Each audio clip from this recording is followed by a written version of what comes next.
From a cocktail with exactly 2 ice cubes to packing a personal martini glass on every overseas trip to sneaking into a gay bar with Freddie Mercury in full disguise. This is what every member of the royal family actually drinks, and some of these preferences are so stubbornly personal. They tell you more about who these people really are than any official biography ever could. Like Queen Elizabeth, whose barman had one job above all others, getting her daily drink exactly right. His name was Paul Wybrew. He was the page of the backstairs, a title that sounds made up but is actually one of the most trusted positions in the entire royal household. And every single day, he would prepare the same cocktail for the Queen.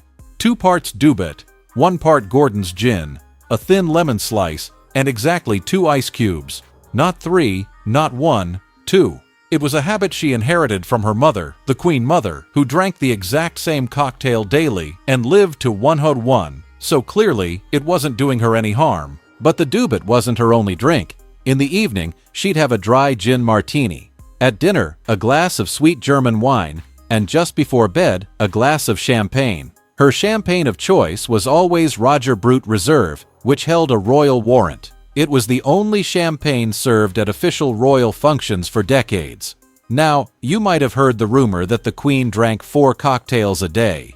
The tabloids loved that one. Her former chef shut it down pretty directly. She'd be pickled if she drank that much. He said she doesn't wake up in the morning and have a large gin and tonic, just in the evening. In 2021, just a year before her death, the Queen granted Dubet an official royal warrant. And after she died in September 2022, something unexpected happened. Dubet sales skyrocketed. Stores across the UK and Australia ran out completely. People wanted to taste what she tasted. Her husband, Prince Philip, could not have been more different.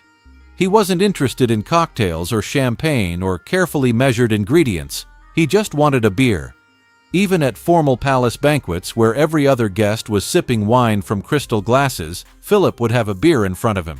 A former royal chef put it simply, he just liked a beer. He loved his IPAs and really enjoyed those. Even at banquets, his favorites were Boddington's, a bitter from Manchester, and Double Diamond, a pale ale from Burton-on-Trent.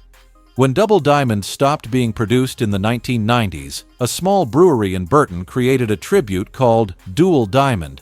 Philip's private secretary actually wrote to them and requested a sample be sent to Buckingham Palace. There's a story from 2004 at a reception in Germany where he reportedly looked around the room and said, "Get me a beer." And then there's the Dame Maryberry story. She was sitting next to Philip at an intimate lunch of only 12 people with the Queen seated directly across from them.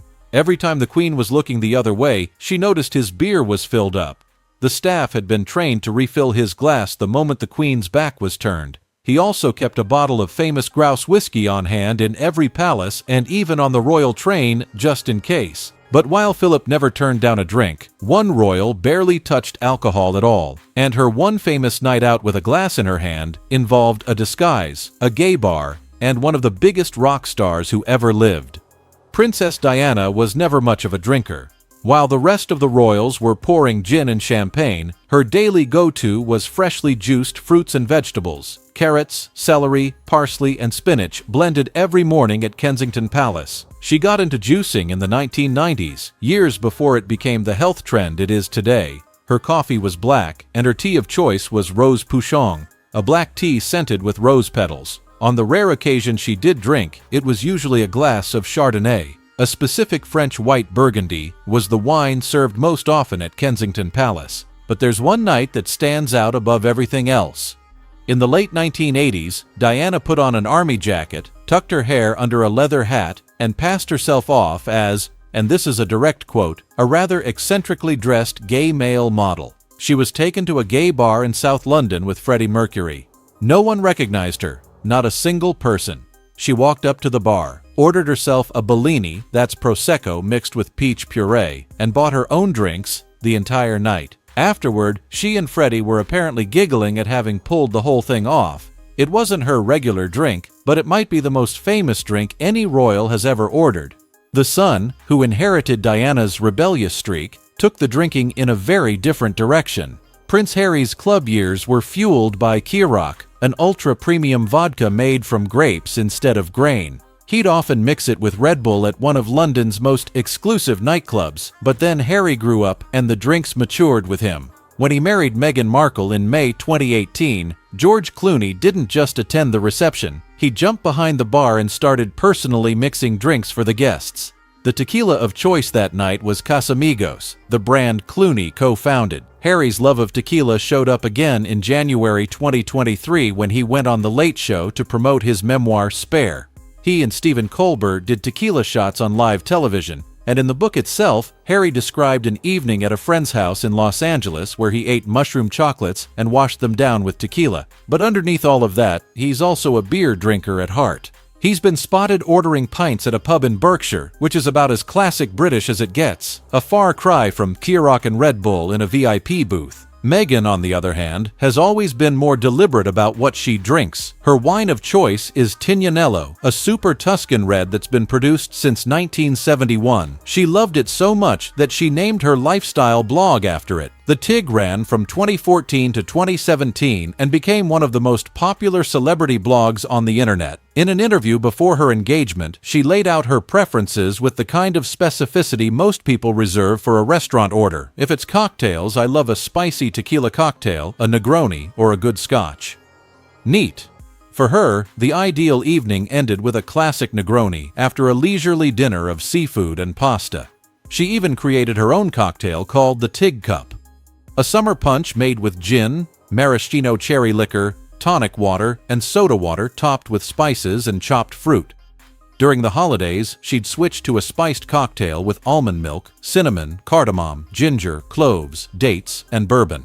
She also enjoyed rosé and Sauvignon Blanc depending on the occasion, but her mornings couldn't be simpler, just warm water with lemon. But when it comes to being particular about what goes into a glass, no one in the family comes close to King Charles. Every evening before dinner, he has a gin martini, but not just any martini. His is what's known as a wet 50-50, equal parts gin and dry vermouth garnished with a lemon twist. Most martini drinkers go heavy on the gin, so his ratio is really unusual, and he is so specific about how it's served that he travels with his own martini glass, everywhere he goes. Beyond martinis, his whiskey of choice is Laphroaig, a smoky, single-malt scotch from the island of Islay. He granted Laphroaig a royal warrant back in 1994 and has been a member of their Appreciation Society for years. The distillery even produces exclusive Highgrove bottlings for his private estate made specifically for him and available to guests at the estate shop. As of 2024, 7 whiskey producers held royal warrants from the king. Laphroaig was the first. His mornings start with Darjeeling tea with milk and honey, part of a late breakfast routine that exists partly because he skips lunch entirely. He has done that since turning 70, so by the time that evening martini arrives, he's more than ready for it. And in 2023, at a food market visit, someone offered him a tonic water chaser. He turned it down with a smile. His wife, Queen Camilla, is just as passionate about what she drinks, though her tastes lean in a different direction. She is a wine person through and through, specifically red claret. When her son asked what she'd want for her last supper, her answer was immediate: a really good glass of red claret. And seeing it's my last supper, probably too. She's the president of the UK Vineyard Association, and at a reception for the association, she explained where it all started. People always ask me how I became involved in it all. Well, first of all, I love wine. But secondly, my father was in the wine business, so I was brought up as a child drinking wine and water rather like the French. She also enjoys a gin and tonic and is recognized as something of a gin enthusiast. But when it comes down to it, Camilla is a red wine woman, always has been. She was never the one ordering a 135 cocktail served in a wooden chest with a sparkler on top. That was Prince William. These days, he's a straightforward beer drinker. Stella Artois, Guinness, whatever's on tap. During Euro 2020, he was at a pub in Battersea cheering on England like everyone else in the room. No security cordon, no VIP section, just a man and his beer. But his younger days were a different story entirely. At one of London's most well-known nightclubs, he used to order something called the Treasure Chest. It was a $135 cocktail made with brandy, peach liqueur, and an entire bottle of champagne served in a small wooden chest with a sparkler on top. Sambuca shots were another regular order. And then there was the Crack Baby, a cocktail of vodka, champagne, and passion fruit juice that he and Catherine used to drink at another London nightclub. The co-owner later confirmed it was their go-to drink from their very first date there. In fact, the Crack Baby was served at their royal wedding reception in April 2011. He also once joked about the Duchy of Cornwall apple juice, saying he'd have to drink it before his children get their hands on it. These days, things are a bit quieter. After putting the kids to bed, William's go-to move is making Catherine a gin and tonic. Catherine starts her mornings with a green smoothie packed with kale, spirulina, matcha, spinach, romaine, cilantro, and blueberries. Her tea of choice is Earl Grey with a dash of honey, and her coffee order is a decaf latte. At home, she and William drink white wine and Merlot, but there's a less polished side. Every year on St. Patrick's Day, she visits the Irish Guards and drinks a half pint of Guinness with the soldiers. She's been photographed doing it since at least 2019. That same year in Belfast, she even pulled her own pint at a local hall. And when she's not drinking, she's making things from scratch. She presses homemade apple juice with her children using fruit from the garden. She described it once as quite good fun, but very messy. And as it turns out, that apple juice became something of a family obsession. But before we get to the children, there's one royal who has no signature drink at all. Not because she hasn't found the right one, because she made a choice nobody else in the family has. Princess Anne doesn't drink at engagements at all. Her private secretary confirmed it during a documentary in 2020. I'm very jealous. The princess doesn't drink at all. Whether that extends to her private life is something she has never publicly addressed. But there was one moment at a state banquet at Buckingham Palace in 2023, hosted for Qatar, where the cameras caught her almost taking a sip during the toast. She caught herself just in time and set the glass back down. In a family where almost everyone has a signature drink, Anne's signature is having none at all, and that might say more about her than any cocktail recipe ever could. Her niece, Princess Eugenie, has no such reservations. When asked about her favorite drink in a 2016 interview, her answer was immediate: vodka soda with loads of lime. Can't beat that. During the day, she drinks everything from green tea to coffee to Diet Coke. But when evening comes, it's either vodka soda or tequila on the rocks. Her husband is the UK brand ambassador for Casamigos tequila, so the household is more than well stocked. When they married in October 2018, Casamigos cocktails were served to every guest at the reception. Zara Tindall might have the most surprising preference of all. Her drink of choice is Coca-Cola, straight from the can. A former member of the royal household described the first time he met her back in 1997. He brought her a Coca-Cola on a silver tray with a crystal glass beside it. She picked up the can, ignored the glass entirely, and drank from it directly. The royals do love a fizzy drink, he said, more so the younger ones than the older ones. She also enjoys wine and has been pictured with everything from red to white to rosé. But her ideal night out, a quiet Saturday at a local pub. Prince George has developed a very specific obsession for someone his age: apple juice. Not just any apple juice.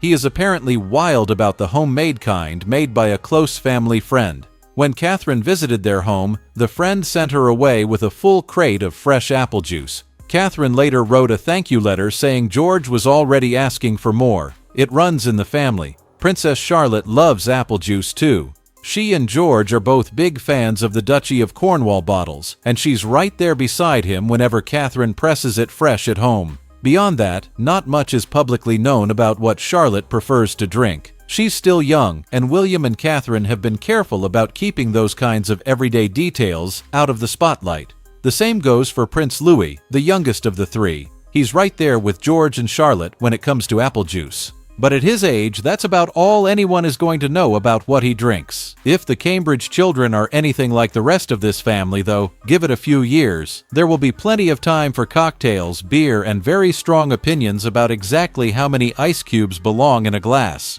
Prince Edward, the king's youngest brother, keeps things simple. His drink of choice is a gin and tonic. No elaborate backstory, no custom recipe, no specific brand he insists on, no martini glass in his luggage, just a straightforward G&T. In a family that includes people who carry their own glassware across continents, sometimes the most honest preference is the simplest one. Sophie, the Duchess of Edinburgh, has never publicly named a favorite drink, but she is certainly not opposed to trying things. In 2025, she and Prince William were spotted at the Royal Cornwall Show sampling gin and cider at the Food and Farming Pavilion. Both were photographed downing full pints of cider. She's also attended the opening of an English sparkling wine estate in Kent, founded by one of France's most famous champagne families, where the sparkling wine is her personal favorite, remains her business entirely. Princess Beatrice might be the most private royal of all when it comes to what's in her glass. There are no interviews, no casual quotes, no paparazzi shots that give it away. Her husband has been more open about his own tastes. He keeps Casamigos tequila in the fridge and collects Bordeaux, though he actually prefers drinking Burgundy. But as for Beatrice herself, that's one detail she has kept entirely to herself. And maybe that's the most interesting thing about all of this. These aren't just drinks, they're windows into who these people are when the cameras aren't running and the protocols don't apply. Queen Elizabeth inherited her mother's cocktail and kept it unchanged for 70 years. Philip demanded beer at state banquets because he refused to pretend to be someone he wasn't. Diana ordered a Bellini in disguise because for one night she got to be anonymous. And somewhere in Kensington Palace, William makes his wife a gin and tonic after the kids fall asleep. The crown comes with rules for almost everything: what you wear, what you say, who you wave to, and how. But what you pour into your glass at the end of the day, that's one of the few choices that's still yours. Which royal's drink surprised you the most? Let us know in the comments. Thanks for watching. Hit the like button and subscribe to see more like this.